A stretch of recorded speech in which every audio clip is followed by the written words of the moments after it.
Côte d'Ivoire 2025, le PDCI refuse de donner une consigne de vote, le message fort avant le scrutin.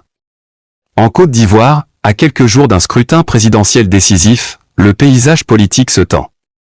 Une déclaration du Parti démocratique de Côte d'Ivoire, le PDCI-RDA, fait grand bruit. Nous ne donnerons pas de consigne de vote. Ces mots, prononcés par le député de Haut-Simon, porte-parole adjoint du parti, résonnent comme un signal fort. Derrière cette position, c'est toute une stratégie, un message politique et un symbole historique qui se dessinent. Que signifie réellement ce silence stratégique du PDCI? Et quel impact cette décision pourrait-elle avoir sur l'avenir politique du pays? Bienvenue sur l'Œil d'Afrique TV, la chaîne d'engagement, d'analyse et de vérité africaine. Abonnez-vous, activez la cloche, et plongeons ensemble dans ce nouvel épisode exclusif. La Constitution ivoirienne garantit explicitement les libertés publiques. Ainsi, l'article 19, alinéa 1er de la Constitution, qui concerne la liberté d'expression, dispose en ces termes.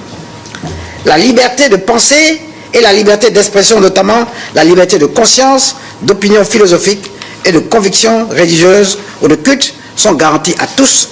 Chacun a le droit d'exprimer et de diffuser librement ses idées. Par ailleurs, l'article 20 qui consacre les libertés de réunion et de manifestation dispose que les libertés d'association, de réunion et de manifestation pacifiques sont garanties par la loi. De plus, l'article 28 de la Constitution qui définit le rôle de l'État de Côte d'Ivoire en matière de promotion et de protection de la Constitution des droits de l'homme et des libertés publiques indique que l'État s'engage à respecter la Constitution, les droits de l'homme et les libertés publiques. Il veille à les faire connaître et à les diffuser au sein de la population. En l'article 29, alinéa 1er de la Constitution, il établit le droit d'opposition, soutient que l'État garantit le droit d'opposition démocratique. Dans les limites de la loi, l'article 20 de la Constitution révèle que les libertés publiques sont garanties par la loi. Cela signifie en principe que seule une loi votée par le Parlement peut déterminer les conditions d'exercice et les limites de ces droits. C'est le principe de l'égalité. Troisièmement, l'analyse objective des violations au regard des actes administratifs d'octobre 2025. Premièrement, violation de liberté de manifestation pacifique. Article 20. Les trois actes administratifs ont pour objet cumulé de suspendre, d'interdire ou de réprimer de manière préventive toute forme d'expression de mécontentement politique. S'agissant du communiqué du CNS du 2 octobre 2025, l'interdiction de manifestations concertataires. Il présente un caractère illégal. Le Conseil national de sécurité n'est pas un organe législatif. Sa décision d'interdire toute concertation des décisions du Conseil constitutionnel est une atteinte généralisée à la liberté d'expression et de manifestation. En cette période électorale, cela équivaut à un verrouillage simple de l'espace politique en faveur du pouvoir en place. S'agissant de l'arrêté du préfet d'Abidjan du 10 octobre 2025, l'interdiction d'une marche pacifique, il présente un caractère discriminatoire. Si l'autorité préfectorale peut interdire une marche, elle doit le faire en motivant précisément la menace d'un trouble grave et éminent à l'ordre public, et non sur une base politique ou générale. L'interdiction d'une seule marche, suivie rapidement par une interdiction générale, tend à démontrer une volonté politique de censurer plutôt qu'une gestion ponctuelle de la sécurité. S'agissant de l'arrêté interministériel du 10 octobre 2025, l'interdiction de meetings ou de manifestations publiques pour 2 mois. Il présente un caractère disproportionné. C'est la violation la plus flagrante. Une interdiction générale totale et sur l'ensemble du territoire pendant une période prolongée de 2 mois en pleine période préélectorale et électorale. En effet, le scrutin étant prévu le 25 octobre 2025. Cet arrêté interministériel, signé par le ministre de l'Intérieur et de la Défense, vide de sa substance l'article 20 de la Constitution ivoirienne qui garantit la liberté de manifester. En plus, cet acte administratif est en contradiction avec l'obligation de l'État de Côte d'Ivoire de respecter la Constitution, les droits de l'homme et les libertés publiques, article 26.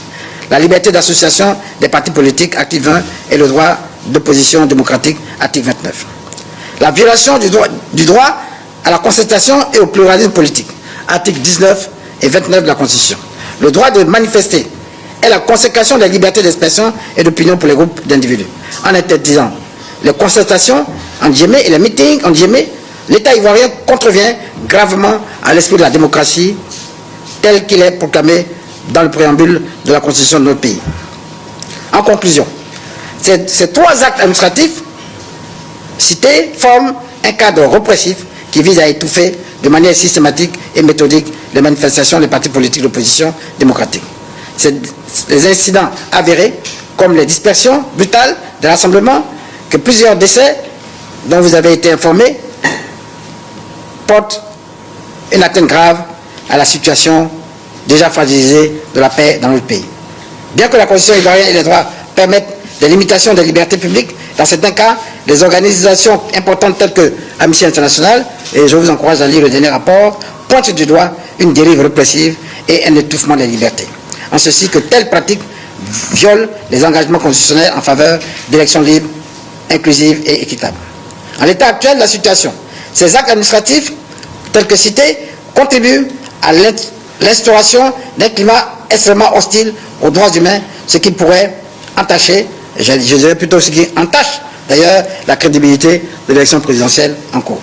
Au constat, et c'est là que je vais en venir, la Côte d'Ivoire consolide ainsi, malheureusement, sa position au classement de l'ONG suédoise VDEM dans le groupe des pays à autocratie électorale à la 107e position sur 179 pays, derrière le Ghana, 50e position, le Sénégal, 55e position et le Libéria, 65e position.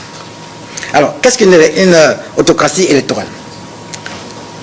Je lis. Une autocratie électorale est un régime politique qui se situe dans une zone grise entre la démocratie et l'autocratie pure. Son principe fondamental est de conserver l'apparence de la démocratie tout en vidant sa substance. Le régime organise des élections multipartistes pour maintenir une légitimité tant au niveau national qu'international, mais il manipule systématiquement le processus pour s'assurer que le pouvoir en place ne peut pas être contesté sérieusement. Les trois piliers de l'autocratie électorale. L'existence d'élections multipartites de façade.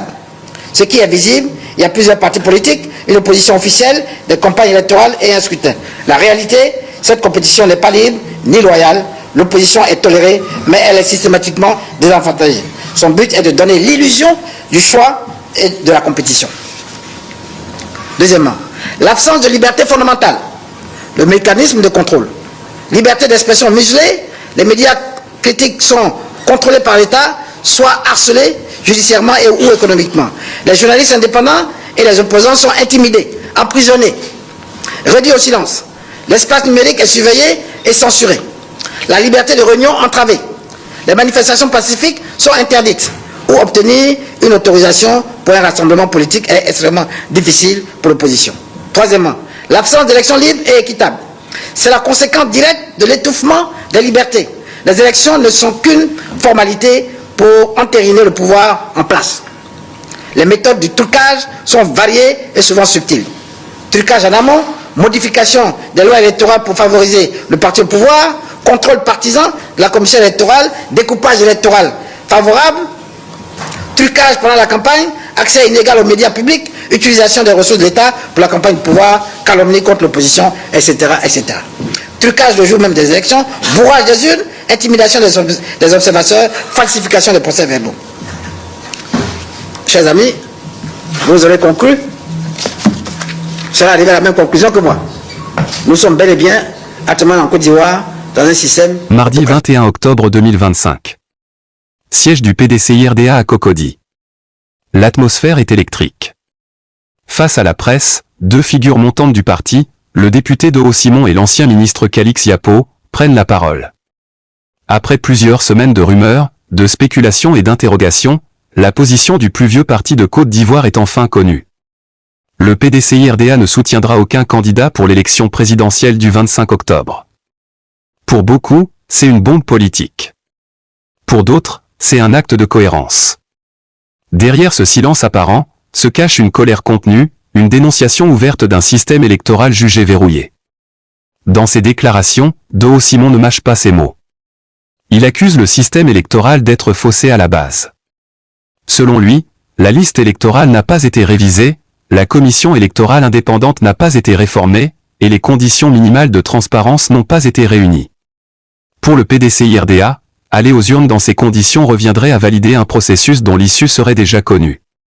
Cette position n'est pas un boycott officiel, mais un refus clair de légitimer une élection jugée inéquitable. Une décision risquée, certes, mais symbolique. Car elle renvoie à une longue histoire de résistance politique, héritée de figures comme Félix Houphouët-Boigny.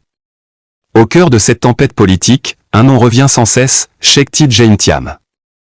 Le président du PDCI-RDA, dont la candidature a été rejetée, a lancé depuis la France un message fort. Libérer la Côte d'Ivoire. Des mots simples, mais lourds de sens. Rapidement, cette phrase a été interprétée de mille manières. Pour certains, c'est un appel à la mobilisation. Pour d'autres, un cri du cœur pour la justice électorale. Mais Do Simon apporte une précision importante. Selon lui, ce n'était pas un appel à la confrontation, mais un appel à l'expression plurielle, une manière pour le peuple ivoirien de montrer pacifiquement son désaccord. Ce discours, empreint de calme et de fermeté, traduit la nouvelle ligne du PDCI. Ne plus subir, mais refuser de cautionner. La frustration du PDCI est palpable. Pendant plusieurs mois, le parti a réclamé une réforme du cadre électoral. Il a proposé le dialogue, demandé des concertations, espéré un consensus. Mais rien n'a bougé. Aujourd'hui, ce silence imposé du parti au scrutin n'est pas une démission politique, mais un message codé. Nous ne serons pas complices d'une élection verrouillée. En refusant de donner une consigne de vote, le PDCI choisit la voie de la neutralité stratégique, celle du retrait, du constat, mais aussi de la préparation d'un retour plus fort. La déclaration du PDCI n'a pas laissé indifférent. Dans les milieux politiques, certains y voient une manœuvre. D'autres, une vraie prise de position morale. Pour le camp au pouvoir, le silence du PDCI serait une forme de calcul électoral. Mais dans la rue, chez de nombreux jeunes Ivoiriens, cette posture est perçue comme un acte de courage. Beaucoup estiment que le parti, autrefois symbole du pouvoir des États, devient aujourd'hui la voix d'une opposition apaisée mais ferme. Dans les réseaux sociaux, les débats s'enflamment. Faut-il participer à une élection contestée? Ou faut-il s'abstenir pour marquer son désaccord? Pendant que les discours se multiplient à Abidjan, le pays, lui, vit des heures de tension. À 3 jours du scrutin, des affrontements éclatent sporadiquement dans certaines villes. Des manifestations, des heurts, des arrestations. Le Front commun PDCI-EPPACI continue d'appeler à la mobilisation pacifique, mais les débordements inquiètent. Selon plusieurs sources, un manifestant et un officier de la gendarmerie ont perdu la vie lors d'incidents récents. Face à cela, le PDCI appelle au calme, à la retenue et à la non-violence. Car comme le dit Calix Yapo, ce n'est pas le PDCI qui appelle à la violence, mais nous demandons le droit de manifester pacifiquement. Pour le peuple ivoirien, la situation est complexe. Certains veulent voter, par devoir civique. D'autres hésitent, doutent, ou refusent d'aller aux urnes. Entre peur de l'instabilité et désir de changement, le cœur du citoyen balance. Le refus du PDCI de donner une consigne de vote peut être vu comme une invitation à la réflexion personnelle. Chacun doit se positionner selon sa conscience. Ce silence, loin d'être une faiblesse, devient une forme de résistance passive. Une manière de dire « Nous ne jouerons pas un jeu dont les dés sont pipés ». Et maintenant? Quelle sera la prochaine étape pour le PDCI-RDA? Beaucoup d'observateurs voient dans cette décision une transition. Le parti prépare peut-être un repositionnement stratégique. Avec un leader comme Tidiane Thiam, charismatique et respecté à l'international, le PDCI semble vouloir se reconstruire sur le long terme. Son objectif? Revenir en force lors des prochaines échéances, avec une base unie, un électorat rajeuni et une vision modernisée. Le refus de donner une consigne aujourd'hui pourrait bien être la graine d'une reconquête demain. Le silence du PDCI-RDA n'est pas un silence vide. C'est une parole silencieuse, mais pleine de sens. Dans une Côte d'Ivoire encore en quête de stabilité démocratique, chaque geste compte, chaque mot pèse. Le parti d'Houphouët-Boigny semble avoir choisi la voie du discernement. Ne pas appeler à voter, mais appeler à réfléchir. À quelques heures du scrutin, le pays retient son souffle. L'histoire, elle, continue de s'écrire. Ici l'œil des Afrique TV. Votre regard sur Elle Afrique autrement. Abonnez-vous, partagez cette vidéo, et dites-nous en commentaire. Le silence du PDCI, Est-ce une faiblesse ou une stratégie politique? À très bientôt pour une nouvelle analyse exclusive.